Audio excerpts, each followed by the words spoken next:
rescue flights taking stranded U.S. citizens to safety, including this one, piloted by our next guest, Republican Congressman Kevin Hern, flying a group of people from Oklahoma back to Tulsa after they escaped Israel by the way of Jordan and Cyprus. Congressman Hern joins us now. Thank you so much for your service and for what you are doing here. Let's talk about the reaction from the people that were on your flight. I mean, what was that like? Well, certainly it was a rough 7 days Yeah. in a hotel in Jerusalem, and kept trying to get out. Many paths were offered, most of them going south, which were very dangerous. And we were able to help navigate all the politics, all the different agencies to get them out. One of the first groups to get out. Couldn't have done it without the assistance with extraction groups out of Florida and the relationships there. But I will tell you this, contrary to what the Democrats want to say, the agencies, whether it was Homeland Security, FAA, TSA, CBP, the list goes on, State Department, they never ask if any of these folks were Democrats or Republicans. They said they're Americans and we need to get them out. Sure. We were just speaking to somebody a short while ago who was able to get out as well. And we were talking about being in a shelter. He was talking about being on -3, meaning 3 floors down below the ground in these bomb shelters, and just kind of how terrifying that was to be waiting for word to kind of make a run for it.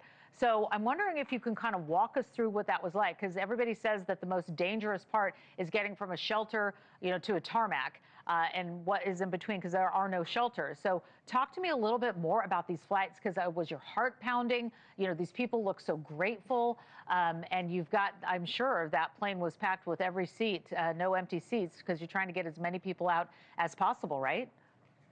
Yeah, we had 37 people from this area, a group of pastors that go over there regularly, been over there 20 plus times, obviously walking through the religious attributes of Israel and what it means to Christians and Jews alike. And the senior pastor that was there, it's really the only person I knew in the group, but we'd received a call to our office here in Tulsa about a week ago Thursday, saying they were needing help. They couldn't get out, couldn't get information. They were in Jerusalem, and all the intercepts were happening over Jerusalem, and the shrapnel was falling down. As we know, the embassy was hit, according to Ambassador Huckabee.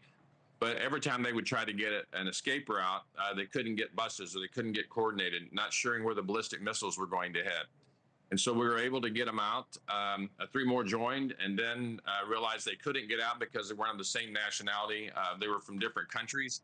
The group out of Florida were able to get out 220 in the first tranche of people to get out of Israel. Okay. And navigated across into Jordan, and were able to get out. But by the time they got there, the airspace was closed down. They had to wait longer. Yeah. Got to Cyprus, had to wait longer. So it was, every turn was challenging, that's for Yeah, sure. I can only imagine. And these images really are incredible. While I have you, I've got to switch gears, because I want to ask you about Senator Bernie Sanders resuming his fighting oligarchy tour in your state of Oklahoma today.